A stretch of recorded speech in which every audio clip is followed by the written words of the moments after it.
అందరికీ నమస్కారం. రాష్ట్ర ప్రజలకి, శ్రేయభిలాషులకి, ప్రతి ఒక్కళ్ళకి వైఎస్ జగన్మోహన్ రెడ్డి గారు పులివెందుల ఎమ్మెల్యే, ప్రతిపక్ష లేని పార్టీ. మరి ఆయన ఏదో డాక్యుమెంట్స్ పట్టుకొని ఊరక జనాల్ని వెంబడేసుకొని తిరుగుతూ ఉంటారు. మరి ఎవరైనా సంవత్సరాలు ఉన్న ప్రభుత్వం స్థలాన్ని ప్రైవేటు స్థలమైన మరి ప్రభుత్వానికి అవసరమైనప్పుడు తీసుకునే అధికారం మరి కొనుక్కొనేటప్పుడే డాక్యుమెంట్లలో రాస్తారేమో, అది కూడా తెలియకుండానే ఏ విధంగా మాట్లాడుతున్నారు జగన్ గారు. ఒక్కసారి ఆలోచించండి. ఇప్పుడు ఏదైనా డబల్ రోడ్ వేయాలన్నా ఒక పల్లెలలో అయినా ఇరుకిరుకు గొంతులలో, సందులలో, రోడ్లలో కట్టుకుంటారు. అవి కూలుస్తారా లేదా? మీరు అదే పని చేశారా లేదా? ఎక్కడైనా కానీ మీరు వేసిన చోట మరి డబల్ రోడ్లు, హైవే రోడ్లలో కూడా ఏది ఏమైనా రోడ్లలో కట్టుకుంటారు. అవునా కాదా? అలాంటప్పుడు కూలుస్తారా లేదా? గత వీడియోలో కూడా ఒక ఎమ్మెల్యే గారు, ఏంటమ్మా ఇది రోడ్లో కట్టావు, ఇల్లు పారిగోడ రోడ్లో కట్టావు అని అడిగారు. ఆయన ఎమ్మెల్యే కూడా ఏదో మనకు సంబంధించిన ఎమ్మెల్యేనే, వైఎస్ఆర్సీపీ. మరి అలాంటప్పుడు కూల్చివేయకుండా ఎలా ఉంటారో ఒక్కసారి ఆలోచించండి. ఏది ఏమైనా అప్పుడు జాగ్రత్త కట్టుకోవాలి. ఒక హైవే రోడ్ వేసేటప్పుడు అయినా పోతాయేమో, అది గవర్నమెంట్కి సంబంధించింది కదా, ఇది ప్రైవేటు స్థలం కదా, ఎప్పుడైనా లాక్కుంటారేమో, డాక్యుమెంట్లలో ఎలా రాశారో, ఏ విధంగా రాశారో అన్నది ఆలోచించుకోండి. ఇప్పుడు పొలాలలో అయినా కానీ పంట పండించే వాళ్ళు రోడ్లలోకి వేసి ఉంటారు. రోడ్లు కానుకొని వాళ్ళ సొంత స్థలమైనట్టు, సొంత పొలమైనట్టు కూడా కట్టుకుంటారు, వేసుకుంటారు పంటలు. అలాంటప్పుడు ప్రభుత్వ స్థలంలోకి రోడ్లలో కట్టుకుంటే ఎలా ఉంటాయి అనుకుంటారు? ఒక్కసారి ఆలోచించండి.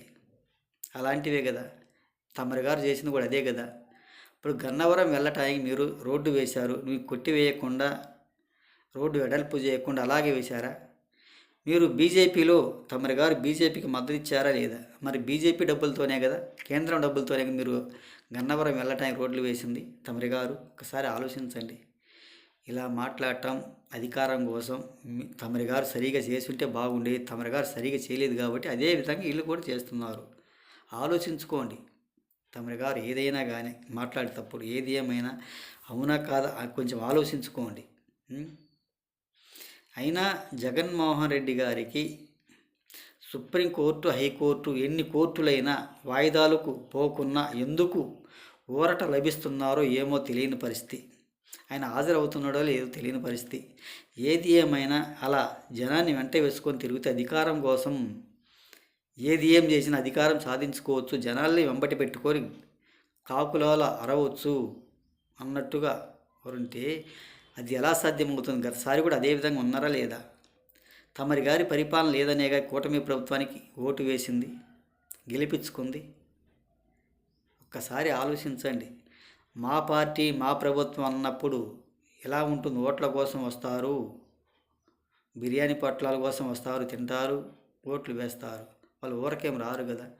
పావులబేడ డబ్బులు కాసిపడి కూలి పని పోగొట్టుకొని ఆ కూలి ఇక్కడ సాధించుకోవచ్చు, ఊరక జెండాలు పట్టుకుంటే అన్నట్టు కూడా వ్యవహరిస్తారు. ఒక్కసారి ఆలోచించుకోండి.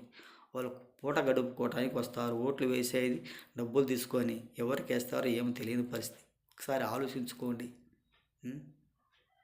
అని తెలియజేస్తూ, ఏది ఏమైనా అది చాలా మంచిది కూడా కాదు. ప్రైవేట్ స్థలమైనా, గవర్నమెంట్ స్థలమైనా ప్రభుత్వానికి సంబంధించింది కదా అని అనుకోవాలి. వాళ్ళు ఎందుకు కొట్టిపారేస్తుందో, ఏ విధంగా కొట్టిపారేస్తున్నారో కొంచెం ఆలోచించుకోండి. అప్పుడు ఎలా రాశారో, ఏ విధంగా రాశారో అని ఆలోచించుకోవాల్సిందిగా, ఒక పోరంబోకు స్థలమైనా ఆక్రమించుకుంటారు అని తెలియజేస్తూ, ఏది ఏమైనా ఒక్కసారి ఆలోచించుకోవాల్సిందిగా తెలియజేస్తూ ప్రతి ఒక్కళ్ళకి హృదయపూర్వక ధన్యవాదాలు.